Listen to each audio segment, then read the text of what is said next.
ఈ పండుగలు అనేవి మన భారతీయ సంస్కృతి సాంప్రదాయాలకు ఆలంబనలు. అసలు ఈ పండుగలు మనకి ఏం చెప్తున్నాయంటారు? ఈ పండుగల నుంచి మనం నేర్చుకోవాల్సిన తత్వం అంటే ఏముంటుందంటారు? ఇందులో 3 ఉంటాయి. ఏ పండుగైనా 3 రంగాలని తనతో పాటు చేర్చుకుని సాగుతూ ఉంటుంది. ఒకటి ఆధ్యాత్మికత, 2 ప్రకృతి యొక్క పరిరక్షణ, 3వది తోటి ప్రాణుల విషయంలో మనం చూపాల్సినటువంటి ఒక గౌరవం. ఇప్పుడు ఉదాహరణకి దసరా పండుగ మనం తీసుకున్నప్పుడు దసరా నాడు సెమీ పూజన చేస్తారు. గుర్రం మీద భగవంతుడు వస్తాడు. సాయంకాలం పాల పిట్టని చూస్తారు. జమ్మి చెట్టును పూజిస్తారు. ఇందులో దైవానికి సంబంధించినటువంటి అంశం ఒకటి ఉంది. దాన్ని ఒక పక్కన పెట్టుకుందాం. జమ్మి చెట్టుని పూజ చేస్తారు. ఆవేళ మనం చేయడం కాదు, సాక్షాత్తు భగవంతుడినే అక్కడ తీసుకొచ్చి భగవంతుడు పూజ చేస్తాడు. అక్కడ పురాణంలో కూడా వెంకటేశ్వర స్వామి ఈ సెమీ వృక్షానికి పూజ చేసినట్టుగా మనకి తెలుస్తోంది. చెట్లలో పూలిచ్చేవో, కాయలిచ్చేవో, నీడనిచ్చేవో, లేదా ఏదైనా వంట చెరుకు లాంటి ఉపయోగానికి పనికొచ్చేవో అయితే వాటిని ఆదరించడం సామాన్యంగానే మనం చూస్తుంటాం. కానీ ఇందులో ఏ విభాగానికి చెందింది కాదు జమ్మి చెట్టు. దానికి పువ్వులు ఉండవు, దానికి కాయలు ఇవ్వదు, అదే నీడనిచ్చే చెట్టు కాదు. దాంట్లోంచి వచ్చేటటువంటి కలపని మనం మరో రకంగా పెద్ద వాడుకునేటటువంటి అవకాశం కూడా తక్కువ. అలాంటి ఒక చెట్టు దగ్గర నుంచి ఆరంభం చేస్తే ఏమీ ఉపయోగం లేనటువంటి చెట్టుకే భగవంతుడు అంత ఆరాధ్య భావాన్ని చూపించాడు అని అంటే, ఏదో రకంగా సమాజానికి ఉపయోగపడేటటువంటి మొక్కలు ఉన్నాయి అని అంటే అది గులాబీ మొక్క కావచ్చు, సంపెంగ చెట్టు కావచ్చు, మల్లె చిన్న మొక్క కావచ్చు, లేకపోతే తీగలు కావచ్చు, లతలు కావచ్చు, ఇవన్నీ ఏదో రకంగా మానవ జాతికి ఉపయోగపడుతున్నాయంటే వాటి యందు మనకు ఉండాల్సినటువంటి శ్రద్ధ, ఆదర భావం ఎంత అనేది ఊహింపచేస్తుంది దసరా పండుగ. ఇది ప్రకృతికి సంబంధించి. తోటి ప్రాణికోటి కూడా ఉంటుంది కదా మనతో పాటును. భగవంతుడు ఒక గుర్రం మీద వస్తాడు. గుర్రానికి కూడా వాళ్ళు పూజ చేస్తారు. సాయంకాలం పూజా కార్యక్రమంలో అంటే నక్షత్రాలు చుక్కలు పొడిచే వేళ పాలపిట్టను చూడాలంటారు. సో పాలపిట్టలు కనిపించకుండా పోని స్థితి ఒకటి మనం కల్పించుకోవాలని అర్థం. So we have to protect some kind of creatures. ఇది దసరా పండగ కోసం. అంటే ప్రకృతిలో మన శ్రద్ధ చూపించాలి. తోటి ప్రాణికోటిగా ఉండే మానవేతరమైనటువంటి పక్షి జాతి కానీ, జంతు జాతి కానీ, దాని యందు మనకి శ్రద్ధ ఉండాలి. ఇవి రెంటితో పాటు తర్వాత ఉండాల్సినటువంటిది మనకి భగవంతుడి మీద ఉండే విశ్వాసం. సో మన గ్రంథాల్లోకి వెడితే ప్రతి ప్రాణిలోనూ, ప్రతి అణువులోనూ కూడా భగవంతుడు ఉన్నాడు అనేదే మనకి స్పష్టం చేస్తున్నాయి. కనుక ఏ వస్తువుని కూడా మనం అనాదరించకూడదు, ఏ వస్తువుని కూడా మనం కించపరచకూడదు, దుర్వినియోగం చేయకూడదు. వీలైతే మంచిగా వాడుకోగలిగితే సంతోషం, లేకపోతే దాని మానాన్ని దాన్ని బతకనిస్తూ మీ మానాన్ని మీరు బతకండి. అయితే దీనికి ఆధ్యాత్మిక భావన అనేటటువంటిది వెనకాతల ఒక సూత్రం. ఈ సూత్రం కనుక వెనకాతలు ఉంటే అప్పుడు మనకి మిగతావన్నిటిని కూడా మనం ఒక చోటకి తెచ్చుకోవడానికి అవకాశం ఉంటుంది అని చెప్పే పండగ మనకి దసరా. వినాయక చవితి తీసుకున్నా అంతే, సంక్రాంతి మనం తీసుకున్నా అంతే, శ్రీరామనవమి తీసుకున్నా అంతే, ఉగాది తీసుకున్నా అంతే, ఇప్పుడు దీపావళి పండగ తీసుకున్నా అంతే. ఏ పండగ మనం తీసుకున్నా ఆ పండగలో భౌతికంగా మనం బాగుపడడానికి, మన తోటి ప్రాణికోటి బాగుపడడానికి ఇవన్నీ బాగుండాలి, బాగుండేట్టు చేసుకోగలిగిన వ్యక్తి మానవుడు ఒకడే. ఎందుకంటే మిగతా ప్రాణులు ఏవి ప్రకృతిని పాడు చేయవు. పాడు చేసే ప్రాణి ఒకటే ప్రాణి, మనిషి. చేత మనిషికి అలాంటి ఒక దుష్ప్రవృత్తి రాకుండా ఉండేట్టు చేయడం అనేది అవసరం కనుక వాటి యందు ఉండాల్సినటువంటి శ్రద్ధని మనకి తెలియచేయడంతో పాటు ఆధ్యాత్మికంగా ఇవన్నీ వాడికి చెంది ఉంటాయి. దేవుడి మీద భక్తి ఉంది అని చాలామంది అంటారు, మంచిదే. కానీ దేవుడి మీద భక్తి అనగానే ఒక గుళ్ళోకి వెళ్ళి చక్కగా విగ్రహం ముందర కూర్చుని బ్రహ్మాండంగా పుష్పాలు వేసేసేయడం, ధూపాలు దీపాలు ఇచ్చేయడం, ఆరగింపులు చేసేయడం అంతవరకేనా? లేకపోతే కూర్చుని ధ్యానం జపం లాంటివి చేసుకోవడమా? ఏమిటి దేవుడి మీద ప్రేమ అంటే? ఇది మనకి స్పష్టం కావాలి. ఒక వ్యక్తిని మనం ప్రేమిస్తున్నాం అంటే లోపలుండే ప్రాణాన్ని మనం ప్రేమించట్లే, ప్రాణిని కూడా మనం ప్రేమించట్లే. ఇవి రెండిటికి ఆధారంగా ఉండేటువంటి శరీరం ద్వారా మనం ప్రేమిస్తున్నాం. ఇప్పుడు ఇది సమగ్రంగా కదా మన ప్రేమ అనే ఒక వ్యక్తి విషయంలో ఉండేటటువంటిది.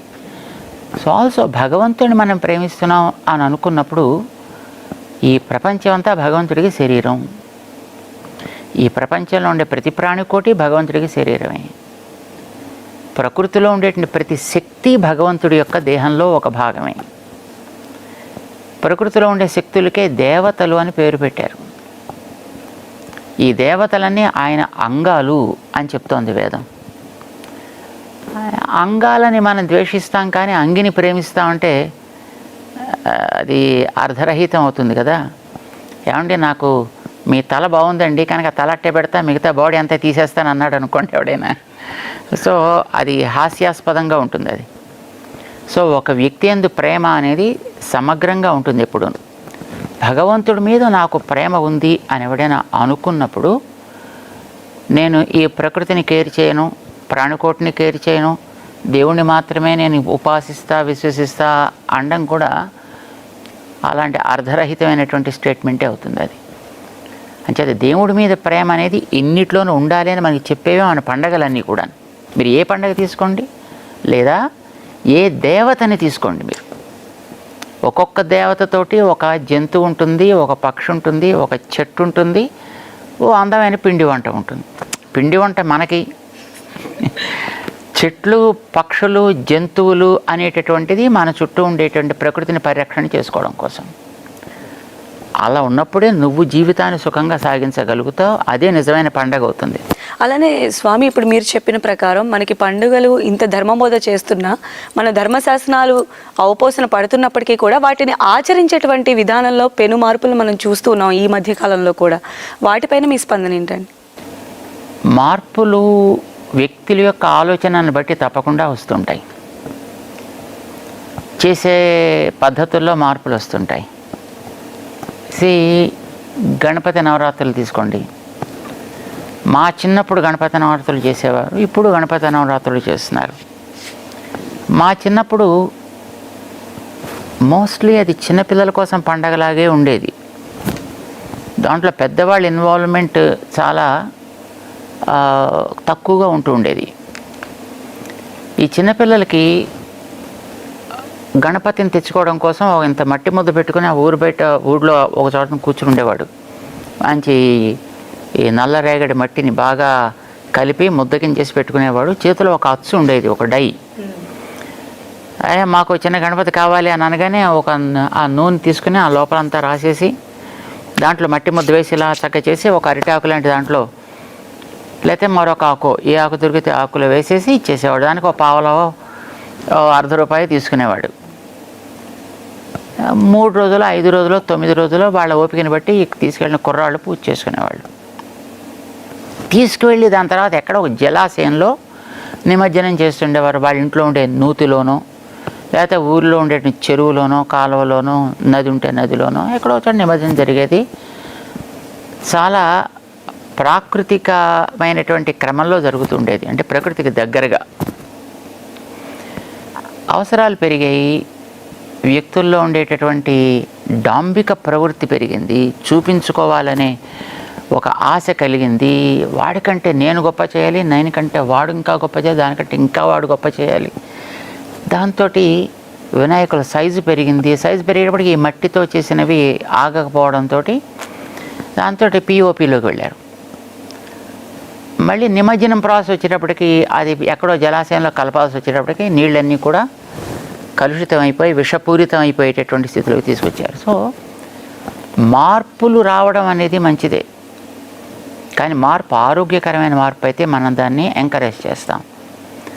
చూడండి, హనుమంతుడిని విగ్రహాలు తయారు చేయడంలో ఎన్ని రకాల వేరే తలాలు వేసిందంటే క్రికెట్ ఆంజనేయుడు, క్రికెట్ గణపతి, అయితే polo Ganapati, badminton Ganapati, jeans Ganapati, రకరకాల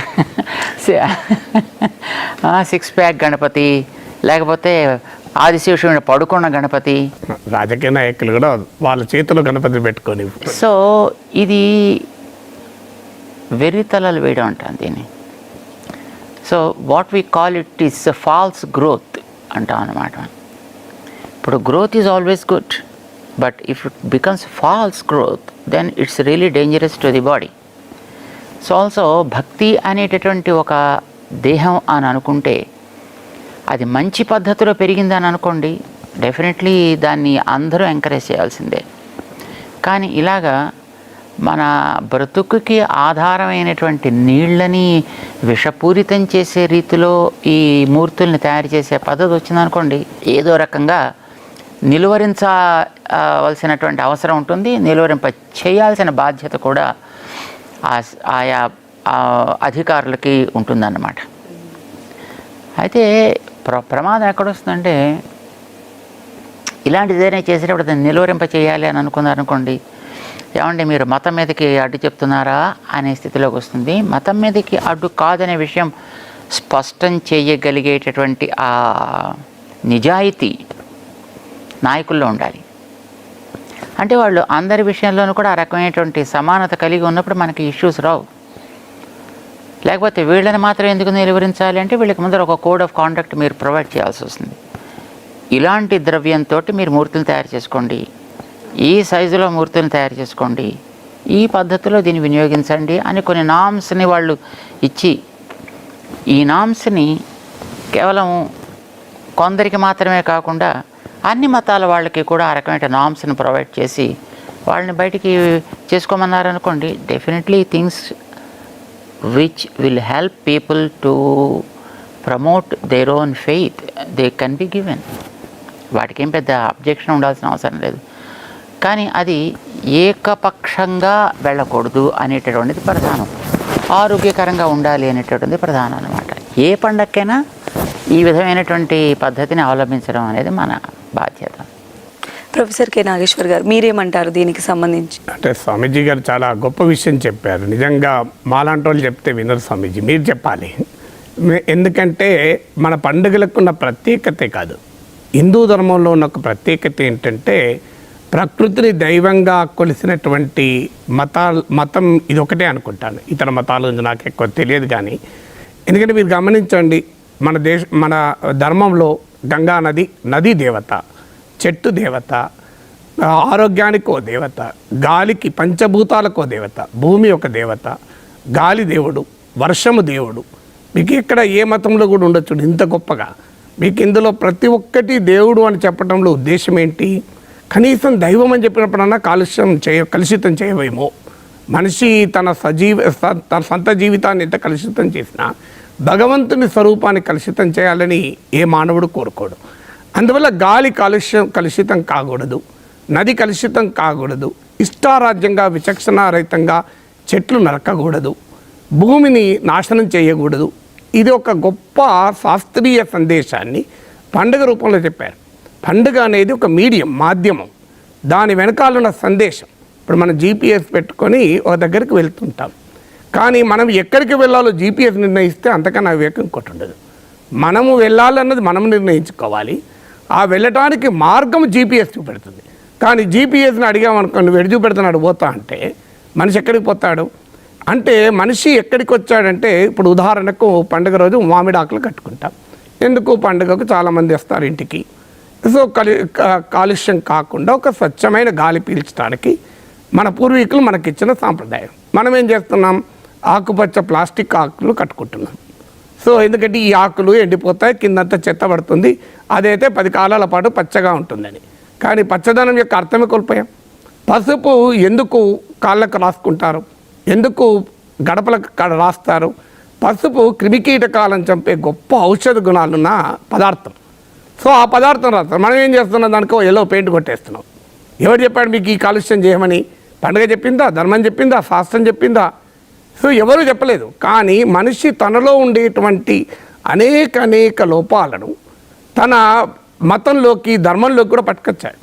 అందుకే భగవద్గీతలో పెద్దల స్వామి గారు ఉన్నప్పుడు తప్పు చెప్తే క్షమించాలి, సవరించాలి కూడా. భగవద్గీతలో ఏం చెప్పారు? విషయ వాంఛ కామాన్ని పెంచుతుంది, కామం క్రోధాన్ని పెంచుతుంది, క్రోధం అవివేకాన్ని పెంచుతుంది, జ్ఞాపక శక్తిని అంతరింపజేస్తుంది, అది అవివేకాన్ని పెంచుతుంది అని అన్నారు. ఇప్పుడు మనకున్న విషయవాంఛలన్నింటినీ దేవునికి ఆపాదిస్తున్నాం. మనకు విషయవాంఛ ఏంటి? నేను గొప్పవాణ్ణి, నేను మిగతా వాళ్ళకని ఇంతకుముందు స్వామీజీ చెప్పినట్టు డాంబికం, నన్ను మించిన వాడు లేడు, నేను డబ్బున్నవాణ్ణి. మరి నేను డబ్బున్నవాణ్ణి కనుక నా విగ్రహం పెద్దగా ఉండాలి కదా. ఇది నీ విషయవాంఛ. భగవంతుడు కోరుకుంటాడా? భగవంతుడు అందుకే మీకు వినాయక పూజలో వాడేటువంటి పత్రాలు చూడండి. ఏ డబ్బు లేని వాడికి, సామాన్యుడికి తన చుట్టూ, హైదరాబాద్ నగరంలో దొరకకపోవచ్చు, ఒక గ్రామంలో తన చుట్టూ తిరిగితే దొరికేటువంటి పత్రాలు, వాటితో పూజ చేయమన్నా. అన్ని ఔషధ గుణాలున్న పత్రాలు మీరు గమనించండి, రావి, బిల్వ అన్నీ. కానీ మనం ఎక్కడికి పోయాం? వినాయకుడికి సిద్ధి బుద్ధి. వినాయకుడికి భార్యలు ఉంటారా? ఏంటి ఉద్దేశం? సిద్ధి బుద్ధి అంటే జ్ఞానము, వివేకము. చదువుంటే సరిపోదురా వెధవా, సంస్కారం కూడా ఉండాలి, అందుకే నేర్చుకో అని చెప్పారు. సో ఇంత మంచి మాట చెప్పడానికి సిద్ధి వినాయకుడు, బుద్ధి వినాయకుడు అని చెప్పారు. సో మనం ఏం చేస్తాం? దానికి మన విషయవాంఛ, మన మన మన మన దేహవాంఛల్ని కాస్త పండుగలోకి పట్టుకొచ్చాం.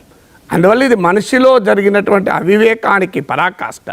నిజంగా ధర్మాన్ని, శాస్త్రాల్లో ఉన్న గొప్ప సందేశాల్ని చదవకపోవడం వల్ల వచ్చినటువంటి ఒక ప్రభావం మీరు గమనించండి. ఈ నవరాత్రోత్సవాల్లో ఎక్కడ భగవద్గీత గురించి ఒక ప్రవచనం, భగవద్గీతలో ఏం చెప్పారు, స్థితప్రజ్ఞత గురించి ఏమి చెప్పారు? అయ్యా, స్థితప్రజ్ఞుడు అంటే సుఖం పట్ల స్పృహ లేనివాడు, దుఃఖం పట్ల బాధ లేనివాడు, రాగం, ద్వేషం, క్రోధం లేనివాడు. ఇలా తయారుగండి అయ్యా మానవులారా అని ఎక్కడన్నా మన ఉత్సవాల దగ్గర చెప్పుకుంటున్నామా? మనం డీజేలు పెట్టుకొని డాన్సులు చేస్తున్నాం. ఇది భగవంతుడు క్షమిస్తాడా? సో ఈ మాట చెప్తే స్వామి గారు చెప్పారు కనుక వింటారేమో. మనలాంటి వాళ్ళు చెప్తే మీరు పండుగలను అంటున్నారు. ఇది మన మతంలోనే కాదు, ఇది ప్రపంచవ్యాప్తంగా ఈ వక్రీకరణ. ఇదేదో హిందూ మతంలోనే వచ్చింది, భారతీయ ధర్మంలోనే వచ్చింది అనుకుంటే అది పొరపాటు. మీరు ఏ మతాన్నైనా చూడండి ఈ వక్రీకరణ ఉంటుంది. కారణం ఇది మనుషుల వక్రీకరణ. దాంట్లో ఉన్న ధర్మ సందేశాన్ని అర్థం చేసుకోక మనిషి చేస్తున్నటువంటి ఒక పొరపాటు. సో ఈ పొరపాట్లను పండుగ రోజు మనం ఏంటంటే కనీసం అసలు దాంట్లో ఉన్న గొప్ప సందేశం ఏంటి? పసుపు ఎందుకు పవిత్రం అన్నారు? ఎందుకు మామిడాకులు పవిత్రం అన్నారు? ఎందుకు ఈ ఆకులతో పూజ చేయమన్నారు? ఎందుకు బతుకమ్మని తీసుకెళ్ళి చెరువులో నిమజ్జనం చేయమన్నారు? దాని వెనకాల ఉన్న శాస్త్రీయత ఏంటి? ఇది కనుక మనం చెప్పగలిగితే కాలక్రమేణా రకరకాల భాష్యాలు, రకరకాల వక్రీకరణలు ఉండొచ్చు. కానీ దాని ఎసెన్స్ని కనుక మనం ప్రజలకు చెప్పగలిగితే డెఫినెట్గా ఈ పండుగ రోజు గొప్ప పని చేసిన వాళ్ళమైతాం. ప్రకృతిని ప్రేమించిన వాడు భగవంతుని ప్రేమించలేడు. కన్న తల్లిదండ్రులను గౌరవించని వాడు భగవంతుని గౌరవించలేడు. తన చుట్టూ పంచభూతాలను ఎందుకు ఇంత పవిత్రంగా హిందూ ధర్మం భావించింది? పంచభూతాలు లేకుండా మానవుడు లేడు కనుక. మీకు ఈశా ఉపనిషత్తులు అనుకుంటాను స్వామి గారు సవరించాలి తప్పు చెప్తే, అందులో ఏం చెప్పారు? ఈ చరాచర జగత్తులో ఏ జీవరాశికి మరో జీవరాశి పైన ఆధిపత్యం చెలాయించే హక్కే లేదు అని చెప్పారు. Right to exist in this nature ఒక్క మానవునికే కాదు. ఇంతకుముందు స్వామీజీ చెప్పారు, మానవుడు మాత్రమే ప్రకృతి నాశనం చేస్తున్నాడు. ప్రకృతిలో మీరు ఒక పేడ పురుగు నుంచి తీసుకొని ఒక పెద్ద దానికైనా వెళ్ళండి, ప్రతి దానికి ఒక కార్యకారణ సంబంధం ఉంటుంది. అది ఎందుకు ఎగ్జిస్ట్ అవుతుంది, దాని యొక్క ప్రయోజనం ఏంటి అని. మనిషి మాత్రమే ప్రకృతిని శాసించి ప్రకృతిని ఒక వక్ర మార్గాన పట్టిస్తున్న సమయాన అయ్యా ఇది మార్గం కాదు, ప్రకృతి లేని నీవు లేవు అంటూ మన ధర్మం చెప్పింది. పంచభూతాలను పూజించమని చెప్పడంలో ఉద్దేశం అది. మనం పంచభూతాలను పూజించడం వరకే మాత్రమే గుర్తుంచుకున్నాం, ఎందుకు పూజించమని చెప్పారో మర్చిపోయాం. సో అది ఈ క్షణాలైనా మనం ప్రజలకు చెప్పగలిగితే అది ఎక్కువ ఉపయోగం. స్వామీజీ, విశ్వవ్యాప్తంగా మనం చూసినట్లయితే మానవాళి ఎంతో విపత్కరమైనటువంటి పరిస్థితిలో ఉంది. మరి ఈ నేపథ్యంలో మానవాళిని పైకి తీసుకువచ్చే సన్మార్గమే లేదంటారా? విపత్తులు మనం తెచ్చుకుంటే వచ్చేవి. విపత్తులు ఇప్పుడు వాటంతట అవి రావు. ప్రకృతి తల్లి, ఏ తల్లి తన పిల్లల మీద కన్నెర్ర చేయదు. ఇంకా తండ్రి చేస్తాడు అప్పుడప్పుడు, కానీ తల్లి ఎప్పుడు కూడా తన యొక్క పిల్లల మీద వాళ్ళు ఎన్ని రకాల పాడు పనులు చేస్తున్నా వాళ్ళని మంచిగా చూసుకోవాలి, వాళ్ళకి కష్టం కలగకుండా ఉంచాలి, ఆరోగ్యంగా పెంచాలి అని అనుకుంటుంది తప్ప వాళ్ళని హింసించాలి అని ఎప్పుడు అనుకోదు. భూకంపాలు వచ్చినా, తుఫాన్లు వచ్చినా, పెద్ద పెద్ద టైడల్ వేవ్స్ వచ్చినా, లేదు సునామీ లాంటివి వచ్చినా, ఇప్పుడు మనం చూస్తుండేటటువంటి ఈ పాండమిక్ సిచ్యువేషన్స్ వచ్చినప్పటికీ కూడా ప్రకృతి చేసేవి కావివి, మనం కోరి కోరి తెచ్చుకునేది. మనం కూర్చున్నటువంటి చెట్టు కొమ్మని మనం అతి తెలివికి పోయి నరుక్కోవడం ప్రారంభించడం వల్ల ఇలాంటి వాతావరణం మనకి ప్రకృతిలో ఏర్పడుతుంది. మనం ఇప్పుడు కామన్గా మనం అబ్జర్వ్ చేస్తే ప్రతి వస్తువు, ప్రతి ఆహారము కలుషితం అయిపోయే ఉన్నాయి ఇప్పుడు అన్నీ. కాయగూరల్ని మనం హైబ్రిడ్ చేసాం, ఆవుల్ని, మేకల్ని, కోళ్ళని కూడా మనం హైబ్రిడ్ చేసాం. హైబ్రిడ్ చేయబడనటువంటి జంతువు అనేది లేదనుకోండి, చివరికి ఇప్పుడు మామూలుగా మనకి హాయిగా దొరికేటటువంటి సీతాఫలాలు లాంటివి కూడా హైబ్రిడ్ అయిపోయాయి. మామూలుగా ఇదివరకు మనం ఇంత కాయలను చూసేవాళ్ళం, ఇప్పుడు ఇంత సీతాఫలాలు వస్తున్నాయి. పోనీ ఇంత చిన్న కాయలో ఉండే రుచి అంత సైజు పెరిగిన కాయలో మనకి ఉండదు. కూరలు, ఆకులు, ధాన్యాలు, చివరికి పాలు, ఇవి కూడా పాడైపోయాయి. పాలనిచ్చేటటువంటి పశువుల్ని పాడు చేశాడు. అది కాకుండా బయట దొరికేటటువంటి మిగతా పాలు కూడా పాలు కాకుండా కొత్తగా పాల పేరుతో బయటకు వస్తున్నాయి. ఇది మనిషి తనంతట తను చేసుకున్నటువంటి ఒక పెద్ద ఆత్మహననం అంటాను దీన్ని. కొంతకాలం క్రితం పశువులకి మామూలుగా హైబ్రిడైజేషన్ చేసి వాటన్నిటిని పెద్ద సంఖ్యలో పెంచాలి అని యూరోపియన్ కంట్రీస్ ప్రారంభం చేశాయి. కొంతకాలం అవి పెరిగిన తర్వాత అబ్బో ఎంత బాగా పెరుగుతున్నాయో, ఇది ప్రపంచం అంతా దీన్ని పాటించాలి అని దాన్ని ఎన్ని దేశాల్లోకి వీలైతే అన్ని దేశాల్లోకి దాన్ని వ్యాపింపచేశారు. అవి బాగా వ్యాపించిన తర్వాత వాటికి ఏదో ఫుట్ అండ్ మౌత్ డిసీజ్ లాంటిది ఏదో వచ్చింది, వాటికి మ్యాడ్ కౌ డిసీజ్ లాంటిది ఏదో వచ్చింది.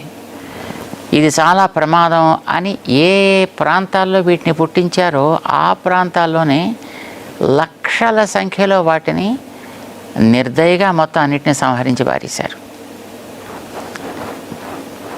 ప్రతిదీ మనం పెరిగే జనాభాకి కావలసిన అవసరాలు ఉంటాయి కనుక మనం ఇవి పెంచాలి, ఈ పదాలతో పెంచుతున్నారు.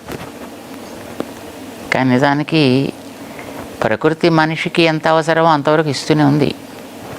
ఇప్పుడు మనం పెంచేవన్నీ నిజాన్ని ప్రకృతిలోంచి మనం ఎక్స్ట్రాక్ట్ చేసేవన్నీ కూడా మన అవసరానికి మనం వాటిని తయారు చేసుకోవట్లే, మన ఆశలకి తగ్గట్టుగా తయారు చేసుకుంటున్నాం. జంతువుల్లో మనం చూస్తే పులి, సింహం, నక్క, పిల్లి ఇలాంటి జంతువులు మనం చూస్తే అవి ఇతర జంతువుల్ని చంపుతాయి, తమ ఆహారం కోసం చంపుతాయి, కొంతవరకు చంపుతాయి. ఎంత ఆకలి తీరడానికి అవసరమో అంతవరకు అవి చంపుతాయి, ఫైన్. వాటిని మనం చూసి పెద్ద ఏమీ అంతలాగా భయపడిపోం. కానీ ఇప్పుడు మనిషి చూడండి, తన అవసరానికి ఎంత అవసరమో అంతవరకు మాత్రమే ప్రకృతిని తీసుకోవట్లా, తన ఆశకి తగ్గట్టుగా ఎక్స్ట్రాక్ట్ చేయడం ప్రారంభం చేస్తున్నారు.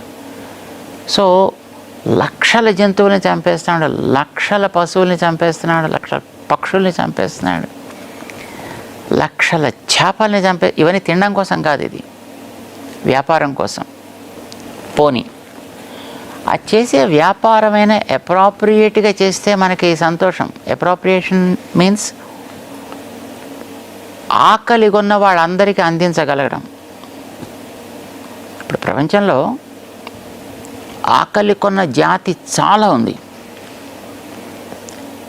ఈ వ్యాపార దృష్ట్యా వస్తువుల్ని తయారు చేసేటటువంటి కమ్యూనిటీ కూడా కొంత ఉంది.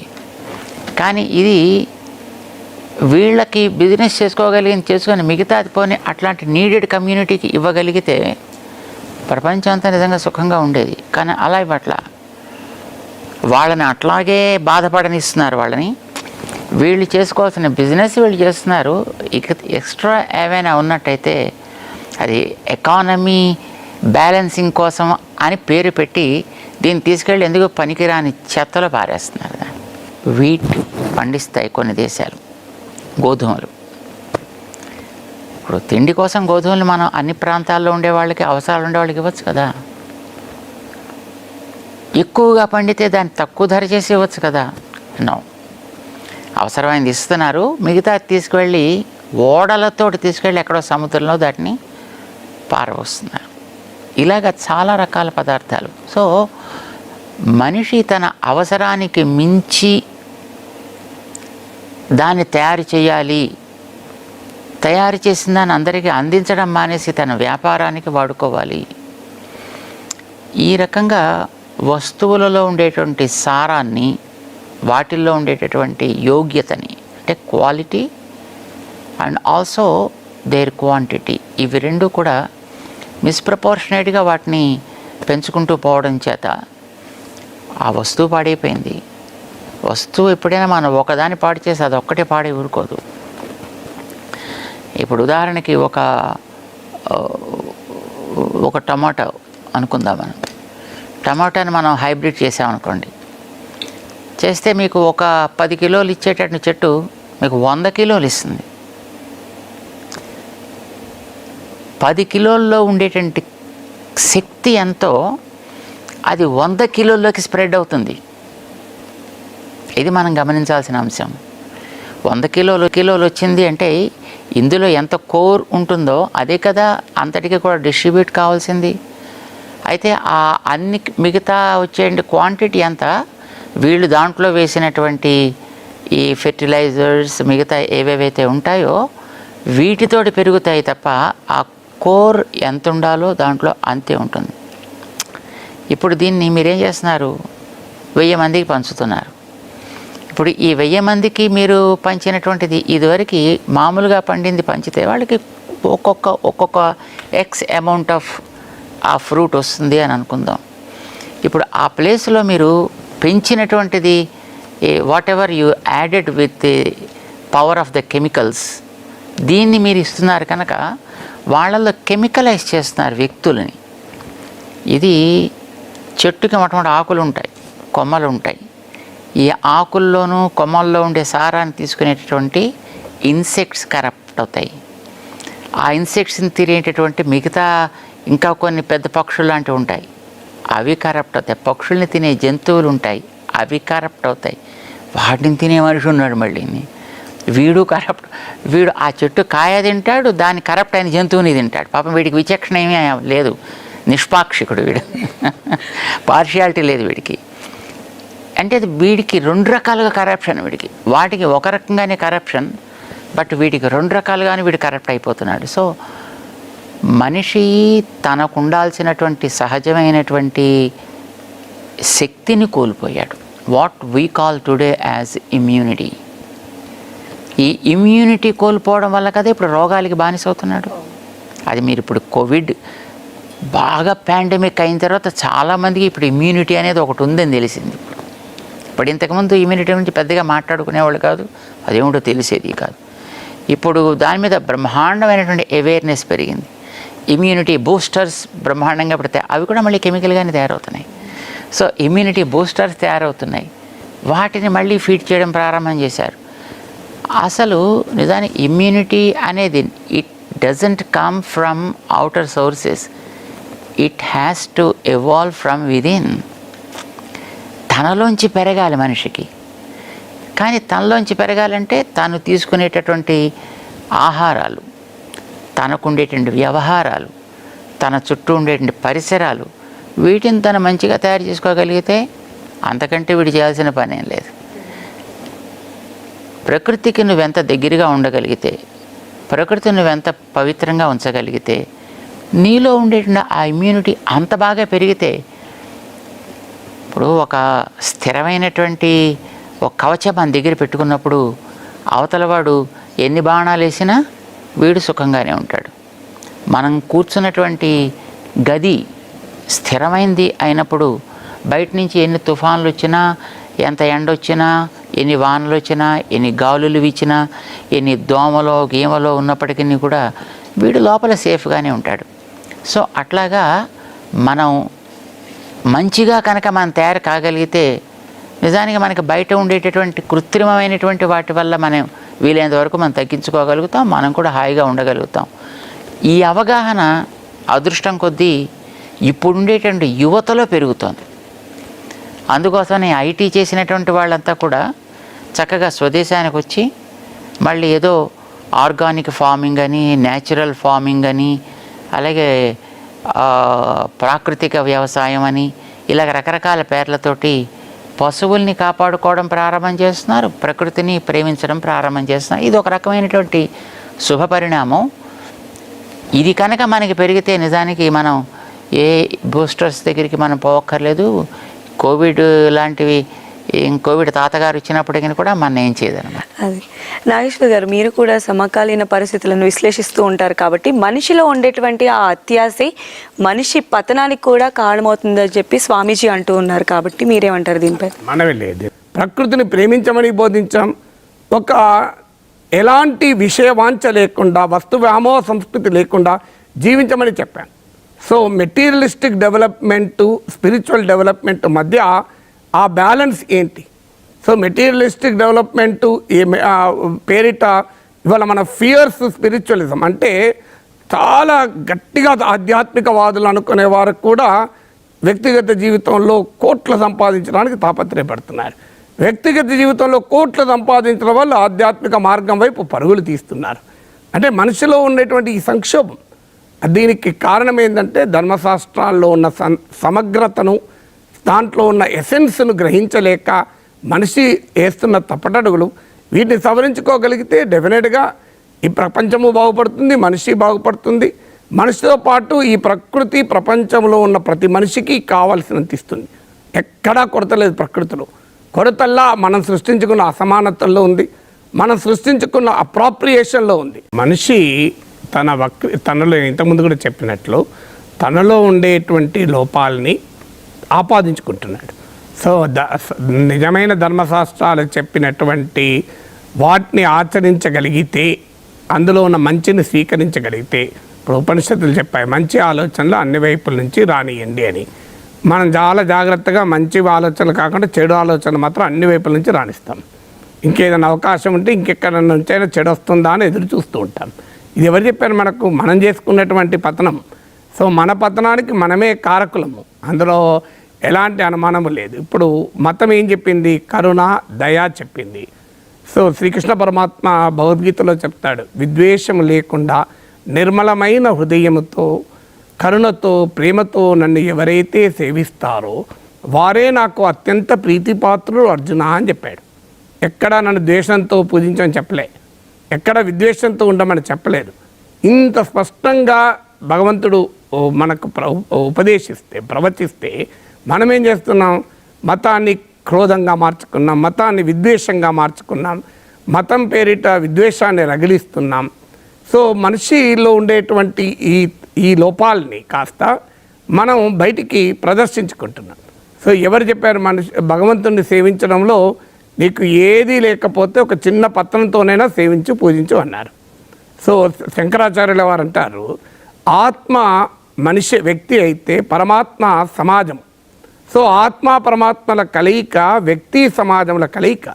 అంటే ఒక సమాజ హితం కొరకు, లోక కళ్యాణం కొరకు మనిషి జరిపేటువంటి ఒక వ్యవహారమే మనిషిని ఉన్నత స్థాయికి తీసుకొస్తుంది. ఇప్పుడు మనకు భారతీయ చరిత్రలో భక్తి ఉద్యమం ఇచ్చినటువంటి గొప్ప కంట్రిబ్యూషన్ అది. అప్పటి వరకు మనిషికి అందుబాటులో లేని మతాన్ని, ధర్మాన్ని మనిషికి తీసుకొచ్చారు. సర్వమత సహనాన్ని నేర్పారు. స్త్రీలకు, కింది కులాలకు ధర్మశాస్త్రాలు చదవకూడదు, అందకూడదు అంటే వాళ్ళకు అందించి వాళ్ళే ధర్మశాస్త్రాలు ప్రబోధించే ప్రవక్తలుగా మార్చింది భక్తి ఉద్యమం. సో అందువల్ల మన హిందూ ధర్మంలో ఉన్న ఒక గొప్పతనం ఏంటంటే ఒక నిరంతర మార్పుకు, ఒక నిరంతర తర్కానికి, తనకు తానుగా సవరించుకుంటూ, సమీక్షించుకుంటూ, మానవాళికి మారుతున్న సామాజిక ఆర్థిక స్థితిగతులతో ఒక నూతన మార్గాన్ని ఉపదేశిస్తూ వచ్చింది. సో ఆ సమానత్వాన్ని బోధించాం. నేను స్వామి గారి ఇంటర్వ్యూ చదివాను ఒక ఇంగ్లీష్ పత్రికలో. రామతత్వం గురించి చెప్తూ అన్నారు గొప్పగా. అది రాముడు కిష్కింధను ఓడించాక దాన్ని కోసల రాజ్యంలో కలుపుకోలే. వాళ్ళని చంపిన తర్వాత సుగ్రీవుని రాజు చేసి వెళ్ళిపోయారు. లంకను రావణుణ్ణి అంతం చేశాక లంకను తీసుకొచ్చి కోసల రాజ్యంలో కలుపుకోలే. దానికి విభీషణుని రాజు చేసి వచ్చేశారు. అంటే ఆధిపత్యాన్ని రామతత్వం ఎలా వ్యతిరేకించింది అన్న దానికి ఇంతకన్నా గొప్ప ఉదాహరణ ఇంకేమైనా ఉంటుందా? మనకు రామతత్వంలో ఇంకో ఉదాహరణ కూడా స్వామీజీ ఆ ఇంటర్వ్యూలో చదివాను.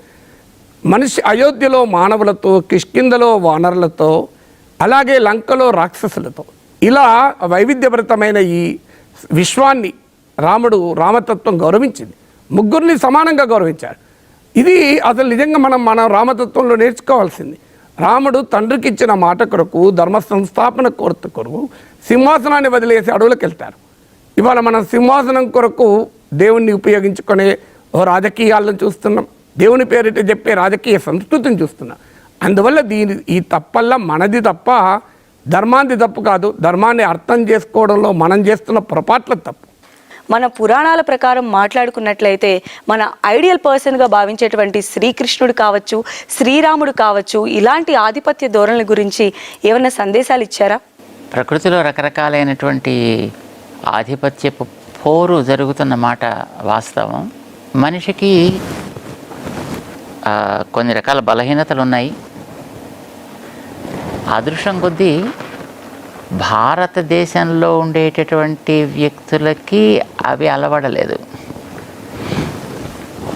భారతదేశంలో ఉండే వ్యక్తులు అందరూ అని మేము కామన్గా చెప్పాం, కానీ అట్లీస్ట్ భారతీయత తమది అని అనుకున్నటువంటి వ్యక్తుల్లో ఈ రకమైన ఆధిపత్యపు పోరు కానీ, దానికోసం పాకులాడడం కానీ, దానికోసం ఇతర ఆక్రమణలకి చొరబడ్డం కానీ, ఇలాంటివి భారతీయుల్లో లేవు. కొన్ని వేల సంవత్సరాల చరిత్ర మనం వెనక్కి చూస్తే ఎక్కడ కూడా భారతీయులు ఎప్పుడూ కూడా తమ హద్దుని దాటి అవతలి వారిని ఆక్రమించాలి అని అనుకున్నటువంటి చరిత్ర మనకి కనిపించవు. ఒకచోట కనిపిస్తుంది మనకి అశోకుడి దగ్గర. ఆయన ప్రారంభం చేసి ఇటు కళింగ రాజ్యం దాకా ఆక్రమించుకుంటూ వచ్చిన తర్వాత అన్నిటినీ వదిలిపెట్టేసి తను చేసినటువంటి పనికి తనే పశ్చాత్తాపడ్డ విషయం మనకి చరిత్ర చెప్తోంది. అదర్వైజ్ మనం ఎప్పుడు కూడా ఇతర దేశాలని ఆక్రమించేటువంటి ఉద్యమంలో మనం లేము. దానికి కారణం ఏంటంటే మనకి అందరిలోనూ కూడా మనతనాన్ని చూడగలగడం అనేటువంటి ఒక గొప్ప విషయాన్ని మన ఋషులు అందించారు. విశ్వ మానవ సహోదరత్వాన్ని మనకి అందరికీ కూడా అందజేశారు. మనకి చేత మన దేశంలో ఉండేటటువంటి జాతినైనా, ఇతర దేశాల్లో ఉండేటటువంటి జాతులనైనా, మన మతాన్నైనా ఇతర మతాలనైనా వాటిని వాటిగా గౌరవించగలిగేటువంటి సంస్కారాన్ని మన వాళ్ళు ఇచ్చారు. అంటే తనకుండేటటువంటి ఒక వైదికమైనటువంటి విశ్వాసాన్ని తను పూర్తి స్థాయిలో పాటిస్తూనే వైదేశికమైనటువంటిది ఏదైనా ఒక మతం ఉన్నట్టయితే ఆ మతపు ప్రవృత్తిని, ఆచారాన్ని, వాళ్ళ యొక్క విధానాన్ని కూడా గౌరవించేటటువంటి సంస్కారాన్నే మన ప్రజల్లో నేర్పారు. ఇది కేవలం ఒక కాలంలో లేక ఒక ప్రాంతంలో అని కాదు, ఈ భూమి మీద, అంటే మనది వేదభూమి అంటాం మనం. అయితే వేదాల యొక్క జ్ఞానం, వేదాల్లో ఉన్నటువంటి ఆ తత్వం ఏదో ఒక రకంగా అందులో ఉండేటంత నిష్కర్షగా కాకపోయినప్పటికీ కూడా అది కొంత క్రమంగా వాళ్ళ స్థాయిలకి పల్సబరిచి అతి గ్రామీణ స్థాయిలో ఉండేటువంటి సామాన్యుడికి కూడా అందించినటువంటి ఘనత ఈ భారతదేశంలో ఉండేటటువంటి మహానుభావులైనటువంటి ఋషులకు ఉంది.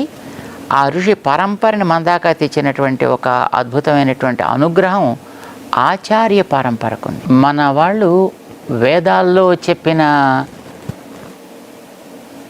ఆచారధార, జ్ఞానధార, ఇవి రెండు ధారలు. ఆచారధార అంటే మన ప్రాక్టీసెస్, జ్ఞానధార ఆలోచన విధానం. ఇవి రెండు ఎంత అద్భుతంగా వారు అందించారో దాన్ని మన ఆచార్య పరంపర ఎంత సమర్థవంతంగా అందించింది అనడానికి ఎక్కడో ఉండేటటువంటి ఆటవిక జాతుల్లో, మారుమూల ఉండేటటువంటి ప్రాంతాల్లో కూడా వాళ్ళ కాళ్ళకి పసుపు రాసుకోవడం, ఏదో రకంగా వాళ్ళకి తెలిసిన విధానంగా ఒక బొట్టు పెట్టుకోవడం, ఒక కట్టు, ఒక విధమైనటువంటి జుట్టు, ఆహారంలో ఒక పద్ధతి, వాళ్ళ వ్యవహారాల్లో ఒక క్రమశిక్షణ, ఇవి వారి స్థాయిలో ఉన్నాయి. ఇప్పుడు ఎక్కడో పెద్ద మహానగరంలో వ్యక్తి ఆచరించినట్టుగా గ్రామంలో వాడు ఆచరించకపోవచ్చు, కానీ వాడికి తెలిసిన రీతిలో వాడు కూడా ఆచరించుకోవడానికి వీలయ్యే అంతగా దాన్ని చక్కగా అమ్మ చిన్నపిల్లలకి గోరుముద్దలు చక్కగా చేసి నెయ్యి వేసి కలిపి తినిపించినట్లుగా వాళ్ళు ఆ వేదాల్లో ఉండేటటువంటి గహనమైనటువంటి విధానాన్ని ఇక్కడ దాకా అందించారు. వాళ్ళల్లో కూడా ఈ విధానాన్ని పెట్టారు. ఇదంతా ఇంత పద్ధతిగా తీసుకురావడంలో కీలక పాత్ర పోషించినటువంటి ఆచార్య పరంపర రామానుజాచార్యుల వారు. అంటే రామానుజాచార్యుల వారు ఈ భారతవర్షం అంతటా సంచరించారు. 120 సంవత్సరాల కాలం వారు ఉన్నారు. ఆ 120 సంవత్సరాల్లో ఈ భారతదేశంలో ఉండేటటువంటి ఒక్కొక్క మూలకి కూడా వాడు వెళ్ళారు. అంటే భారతం అని ఎక్కడెక్కడైతే అప్పటికి అనుకుంటున్నారు, ఇప్పుడు మనం చూసే భారతం పాపం చాలా చిక్కిపోయింది. కానీ వారుండే నాటికి ఉండేటువంటి భారతం ఇటు కొంచెం ఆరోగ్యంగా ఉంది. అటు పశ్చిమ ప్రాంతాల్లో కొంత ఉంది, అటు ఉత్తర ప్రాంతాల్లో ఉంది, ఇటు తూర్పు ప్రాంతాల్లో వియత్నాం దాకా కూడా ఉంది. ఇంత ప్రాంతాల్లో కూడా వారి ప్రభావం పడింది. అక్కడ ఉండేటటువంటి జాతులన్నీ కూడా వేదాల్లో అందించినటువంటి ఆచారాన్ని వాళ్ళ జీవితాల్లో కూడా వాళ్ళు దింపుకోగలిగేటంతగా తయారయ్యారు. సో మన వాళ్ళు ఎప్పుడు కూడా ఎవరిని ఆక్రమించాలనుకోలేదు, ఎవరిని అణచాలి అని అనుకోలేదు. ఎవరెవరి ప్రాంతాలకు సంబంధించినటువంటి జీవన విధానాన్ని కూడా పాడు చేయాలని అనుకోలేదు, తమకు తెలిసిన వాటితోటి వాటిని కరప్ట్ చేయాలని అనుకోలేదు. జనరల్గా మేము చెప్తుంటాం గ్లోబలైజేషన్ అనే దాని గురించి.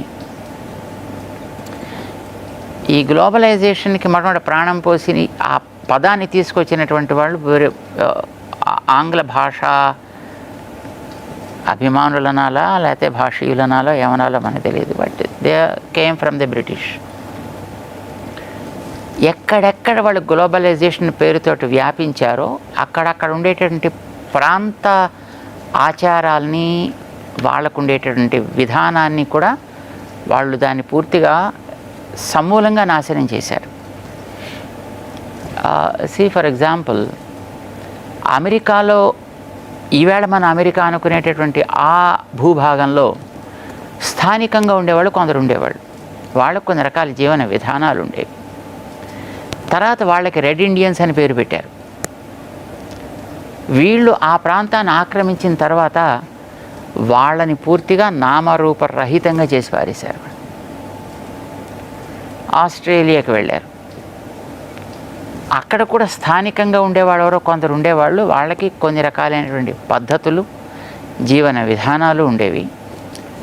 కానీ వీళ్ళు అక్కడికి వెళ్ళిన తర్వాత మెల్లిగా వాళ్ళని కూడా అబారిజిన్స్ అని పేరు పెట్టి వాళ్ళని కూడా రూట్ అవుట్ చేసేసారు.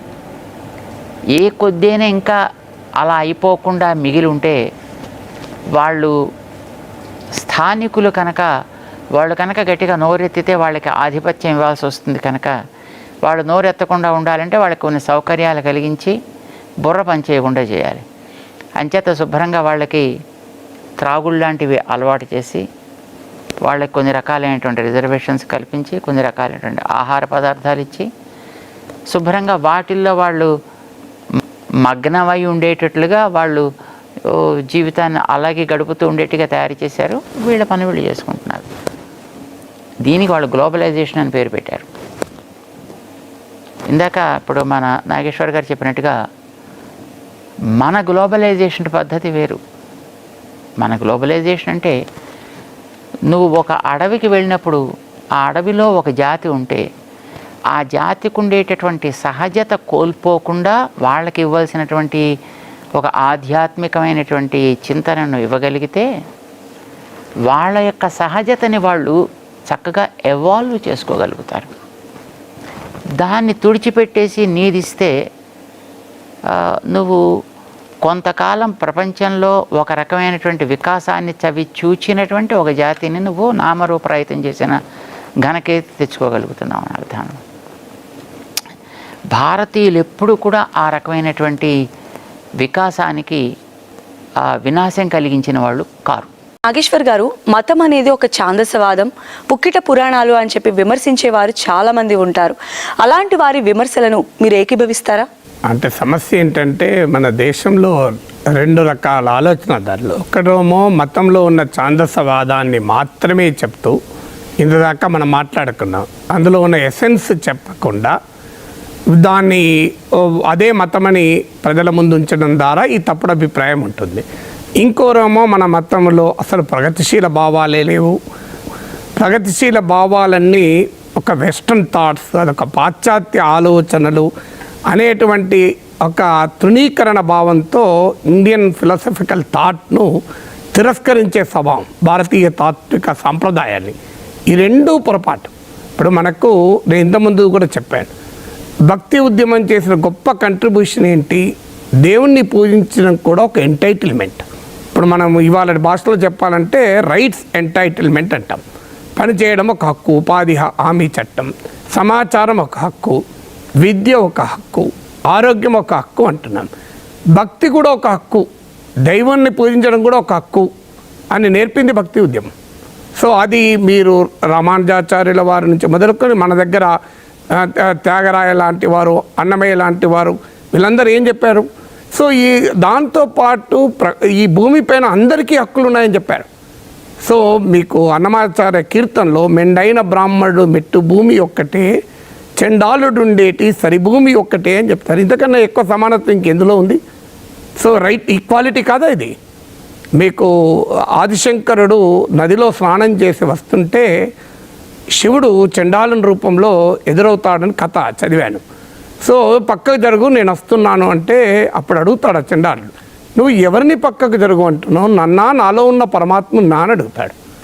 అప్పుడు శంకరుడు తన తప్పును అర్థం చేసుకుంటాడు. సో ఇలాంటి ఒక సమానత్వ భావన భారతీయ తాత్విక చింతనలో మనకు అడుగడుగునా కనబడుతుంది. ఇప్పుడు విష్ణు పురాణంలో ఒక కథ నేను చదివాను. ఒక మనిషి బాటసారి అడవిలో వెళ్తున్నప్పుడు అడవిలో వర్షం పడుతుంటే తలదాచుకోవడానికి అటు ఇటు చూస్తాడు. ఒక చిన్న గది కనబడుతుంది, అందులో వెళ్ళి నిద్రిస్తుంటాడు. ఈలోగా రెండో బాటసారి అటువైపు వెళ్తూ తలుపు కొడతాడు. ఆ మొదటి వారు అంటారు, ఇది ఒక్కరైతే పడుకోవచ్చు, ఇద్దరైతే కూర్చోవచ్చు, రండి అని చెప్తాడు. ఈలోగా మూడో బాటసారి కూడా అటువైపు నుంచి వెళ్తాడు. అప్పుడు ఆ ఇద్దరు అంటారు, ఇది ఒక్కరైతే పడుకోవచ్చు, ఇద్దరైతే కూర్చోవచ్చు, ముగ్గురైతే మనము నిలబడి తలదాచుకుందాం అని ముగ్గురిని ఆహ్వానిస్తారు. ఇంతకన్నా విశాలమైన భావన, స్పిరిట్ ఆఫ్ అకామిడేషన్ మన ఇంగ్లీష్లో చాలా గొప్పగా చెప్తాం. కానీ ఆ స్పిరిట్ ఆఫ్ అకామిడేషన్ విష్ణు పురాణం కథలో మనిషికి ఎంత సింపుల్గా చెప్పారు. ఒక చిన్న కథతో చెప్పారు చూడండి, ఎంత కథతో చెప్తాడు. రామకృష్ణ పరమహంస ఒక కథ తన శిష్యులకు చెప్తాడు. ఒక మహిమ కలిగిన యోగి వెళ్తుంటే ఒక విష సర్పం బుసలు కొడుతూ కాటు వేయడానికి ముందుకు వస్తుంది. ఒక్కసారి వెనక్కి తిరిగి ఇలా చూస్తాడు. ఆ మహిమ కలిగిన యోగిని అలా చూడడంతోనే ఆ పాము బుస పడేసి అప్పుడు నమస్కరిస్తుంది. అప్పుడు ఆ యోగి చెప్తాడు, నువ్వు ఎవరికీ కాటు వేయకూడదు అని సలహా ఇచ్చిపోతాడు, ఉపదేశించిపోతాడు. సో ఈలోగా యోగి అటు వెళ్ళిపోతాడు. ఈలోగా బుసలు కొట్టడం ఆ పాము మానేస్తుంది. ఈలోగా బుసలు కొట్టినంత కాలం దగ్గరికి రాని మనుషులు ఎప్పుడైతే ఆ పాము బుసలు కొట్టడం మానేసిందో దాన్ని కొట్టడం మొదలు పెడతారు, దాన్ని హింసించడం మొదలు పెడతారు. బాగా దెబ్బలు తిని కృషించిపోతుంది. ఆ యోగి తిరిగి ప్రయాణంలో మళ్ళీ చూస్తాడు. ఏంటి ఇలా అయిపోయావంటే, మీరు చెప్పింది పాటించాను యోగీశ్వర, సో నేను బుసలు కొట్టపోయారు, నన్నే కొడుతున్నారు అంటాడు. అప్పుడు ఆ యోగీశ్వరుడు చెప్తాడు, నేను కాటు వేయొద్దన్నానే తప్ప బుసలు కొట్టొద్దని అనలేదు కదా అంటాడు. అంటే అన్యాయాన్ని ఎదిరించమని ఈ సమాజంలో ఎవరు చెప్పారు? రామకృష్ణ పరమహంస చెప్పారు, స్వామి వివేకానందుడు చెప్తాడు. ఇప్పుడు ఇంతకుముందు స్వామీజీ చెప్పారు, మనకు భారతీయతలో ఉన్న గొప్పతనం మనము గ్లోబలైజేషన్ గురించి చెప్తూ చెప్పారు. మనము ఆధిపత్యం అంటే దాన్ని అంతం చేయలే. మనం ఇప్పుడు మీకు స్వామి వివేకానంద చికాగోలో జరిగిన అమెరికాలో చెప్తూ అంటాడు, మేము ఇతర ధర్మాలను సహనంతో చూడడమే కాదు, it is not just the tolerance towards other religions. ఇండియాలో ఉన్న భారతీయ తాత్విక చింతన ఇతర తాత్విక చింతనల పట్ల సహనాన్ని మాత్రమే చూపడం లేదు, ఇతర తాత్విక చింతనలు కూడా సత్యమనే భావిస్తున్నాయంటాడు. It is not the tolerance, we believe that it is true అంటాడు. గాంధీ మహాత్ముడు అంటాడు, నేను సనాతన హిందువును, నేను గీతానుసారంగా నా జీవితాన్ని గడుపుతాను, నా తోటి ముస్లింను ఖురాన్ ఆధారంగా జీవించమని అంటాను, నా తోటి క్రైస్తవుని బైబిల్ ఆధారంగా జీవించమని అంటాను, నా తోటి సిక్కును గురు గ్రంథ్ సాహిబ్ ఆధారంగా జీవించమని అంటాను. సో యూనివర్సల్ రిలీజన్ అనేది మన తాత్విక చింతనలోనే మనకు కనబడుతుంది. ఇంకోటి మనకు ఇంతకుముందు స్వామీజీ కూడా చెప్పాడు, ప్రాక్టీసెస్. ఇక తాత్విక చింతన అంటే అదొక పెద్ద జ్ఞానము, అది అందరికీ అర్థమయ్యేది కాదు. కానీ మన తాత్విక చింతనలో ఉన్న గొప్పతనం ఏంటంటే దాన్ని చిన్న చిన్న కథల రూపంలో, చిన్న చిన్న పాటల రూపంలో, ఇప్పుడు మీకు గురు రవిదాస్ నుంచి మొదలుకొని త్యాగరాయ కానీ, మీకు అన్నమాచార్య కానీ, చిన్న చిన్న పాటల రూపంలో కూడా జనంలోకి తీసుకెళ్లారు. జనంలోకి తీసుకెళ్లి జనసామాన్యానికి సాహిత్యాన్ని, ఆధ్యాత్మికతను రంగరించి ఇచ్చినటువంటి గడ్డం అనేది. సో స్వామి వివేకానందుడు మీకు ఎంత గొప్పగా చెప్తాడు, మనిషికి ఉండాల్సింది 4 ధర్మాలు అంటాడు. అభయ, ఫియర్లెస్నెస్, భయపడకూడదు, ఎప్పుడు భయపడవు, నువ్వు తప్పు చేయనప్పుడు భయపడవు. అహింస, ఎవరికి ఇతరులకు కావాలని నీవు నష్టం చేయవు. అలాగే అసంగ, స్పిరిట్ ఆఫ్ డిటాచ్మెంట్, అంటే నీవు ఏ పెట్టి ఇంట్రెస్ట్లతో సంకుచితమైన స్వార్థ ధోరణులకు అతీతంగా ఉండాలి. ఆనంద అంటే డివైన్ బ్లిస్, ఒక దైవికమైనటువంటి ఆనందం ఎప్పుడు ఉంటుంది? నీ జీవితం మీనింగ్ఫుల్ అయినప్పుడు ఆనందం ఉంటుంది. నువ్వు కోట్లు సంపాదించిన ఆనందం ఉండదు. చూడండి, మీరు గమనించండి, కోట్లు సంపాదించిన వాడు కూడా బాధపడుతూ స్వామీజీ గారి దగ్గరికి వచ్చి, అయ్యా నాకు స్వామీజీ నేను బాధపడుతున్నానని చెప్పుకుంటాడు. కానీ ఒక నిరుపేదవాడు కూడా కుటుంబ సభ్యులతో హాయిగా ఆనందంగా ఉంటాడు. మరి సంపదే సంతోషాన్ని ఇస్తే ఆ సంపన్నుడు ఎందుకు బాధతో ఉండాలి? ఈ పేదవాడు ఎందుకు ఆనందంగా ఉండాలి? అంటే నీ జీవితానికి ఒక అర్థము, పరమార్థము ఉన్నప్పుడు ఆనందంగా ఉంటావు. అందువల్ల ఆనందం అనేది వస్తుమయ సంపద ద్వారా రాదు. జీవితానికి అర్థము, పరమార్థము ఉంటే అప్పుడు ఆనందం వస్తుంది. ట్రాన్సెండర్స్ అంటారు. సో అందువల్ల ఇంత సింపుల్గా ఎవరు చెప్తారు? నీకు పెద్ద తాత్విక చింతన లెక్చర్ ఇస్తే అర్థమవుతుందా? సో ఎంత సింపుల్గా చెప్పారు, అభయ, అహింస, మీకు అసంగ అని ఆనంద అని చెప్పారు. సో ఇంతకన్నా ఎక్కువేం కావాలి ఇక మనిషికి? సో అందువల్ల మన తాత్విక చింతనలో ఉన్నటువంటి ఈ ప్రత్యేకత అతి సామాన్యుడికి కూడా అర్థమయ్యేటువంటి భాషలో ఆ సంస్కారాన్ని తరతరాలకు అందించారు. అయితే సమాజంలో సమస్య ఏంటంటే ఏవో కొన్ని వక్రీకరణలను చూసి, అసలు ఈ ప్రపంచంలో ఎక్కడైనా వక్రీకరణలు ఉంటాయి. ఇంతకుముందు మనం ప్రకృతిని వక్రీకరించుకున్న హైబ్రిడైజేషన్ ఇంతకుముందు స్వామీజీ చెప్పారు. సో హైబ్రిడ్ అనేది వస్తువుల్లోనే కాదు, ఆలోచనలు కూడా హైబ్రిడ్ ఆలోచనలు వచ్చేసాయి. సో ఈ హైబ్రిడ్ ఆలోచనలు వచ్చినాయి గనక పదార్థం యొక్క అసలు స్వభావం పోతుందా? సో హైబ్రిడ్ ఆలోచనలు, హైబ్రిడైజేషన్ వ్యతిరేకించాలి తప్ప దాని ఆలోచనకు ఉన్నటువంటి అతి ఒరిజినాలిటీ, దాని ఒరిజినల్ స్వభావాన్ని మనం ఎప్పుడూ ప్రశ్నించకూడదు. అందువల్ల ఇలా మనం అనేక రకాల, మీకు పురాణాల్లో చూడండి, మీకు ఏదో ఒక సందేశం ఉంటుంది. మనకు పైకి అది కనబడుతుంది, పురాణంలాగా కనబడుతుంది, కానీ ఒక సందేశం ఉంటుంది. ఇప్పుడు మీకు మీరాబాయ్, సక్కుబాయ్, మొల్లా, ఈ ముగ్గురు ఏం చెప్తోంది? ఒక పతి పరమేశ్వరుడు భర్తను మాత్రమే పూజించు అని చెప్తున్న సమయంలో నాకు దైవాన్ని పూజిస్తాను అని చెప్పి తన జీవితాన్ని దైవ ప్రార్థనలో నిమగ్నం చేస్తారు. సో అక్కడ మనకు కనబడేది ఏంటంటే మీరాబాయి కృష్ణుని పూజించింది, కృష్ణుని గురించే ప్రార్థన చేసింది అని. కానీ వాస్తవంగా అందులో సామాజిక చింతన ఏంటంటే పురుషాధిక్య సమాజంలో పతియే పరమేశ్వరుడు, అందువల్ల పతిని గౌరవించడం కరెక్ట్, అదే సమయంలో భార్యను గౌరవించాలి, భర్తను గౌరవించాలి. సో ఆధిపత్యాన్ని క్వశ్చన్ చేస్తూ అధిపతి భర్త కాదు భగవంతుడు మాత్రమే అనేటువంటి ఒక సందేశాన్ని అందులో మనకు చెప్పారు. అందువల్ల మీరు చెప్పినట్లు పుక్కిడి పురాణాలు కావవి. అది ఒక వక్రీకరణలను మాత్రమే చూసే మన వక్ర దృష్టి తప్ప, నువ్వు ఒక రంగుడద్దాలతో చూసినప్పుడు ఆటోమేటిక్గా పదార్థం కూడా వేరే రంగులో కనబడుతుంది. అయినంత మాత్రాన ఆ పదార్థం తన ఒరిజినల్ రంగును కోల్పోదు కదా. రామానుజుల వారి యొక్క జీవితంలో ప్రతి అంశము మనకు ఒక సందేశమే. అందులో మొట్టమొదట మన తోటి వారందరినీ కూడా సమానంగా ఆదరించాలి, అందరూ బాగుపడడానికి తానొకడు ఏమైనా పర్వాలేదు. ఇందాక వారు చెప్పారు కదా, లోకమంతా బాగుపడుతోంది అని అనుకున్నప్పుడు నేను ఒక్కడిని నరకానికి వెళ్ళడానికి నాకేమీ ప్రమాదం లేదు, నాకేమీ ఇష్టం లేదు. కానీ అది చేసేది తప్పు అయితే, నిజానికి వారు చేసింది కూడా అదేం తప్పేం కాదు. అందరికీ ఇవ్వడం అనేటటువంటిది వారు తప్పు చేయాల. భగవంతుడు ఏ కొందరికో అని మనకి పురాణాలు వేదాలు ఎప్పుడూ చెప్పల. రామచంద్రుడు అంతటి వాడు ఒక జటాయు పక్షికి తండ్రికి కూడా చేయని సంస్కారం చేశాడు ఆయన. రామానుజుల వారికి వారి గురువు గారు ఇచ్చినటువంటి ప్రేరణ అది. ఒక ఉత్తముడైనటువంటి ఒక మహానుభావుడు ఉండేవాడు. ఆయన జన్మకి ఈవేళ మనం అనుకునేటటువంటి హరిజన్, కానీ చాలా అద్భుతమైనటువంటి శ్రద్ధ కలిగినటువంటి వ్యక్తి, తమ గురువు గారికి మంచి అనుగ్రహాన్ని పొందినటువంటి వ్యక్తి కూడా.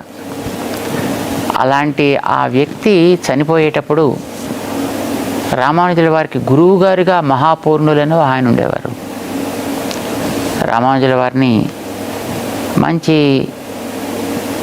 వారిలో ఉండేటువంటి యోగ్యతకి తగ్గట్టుగా ఏవేవి గ్రహించాలో అలా గ్రహించే అవకాశాలు కలిగించినటువంటి వ్యక్తి ఆయన, మహాపూర్ణులని మానవుడు.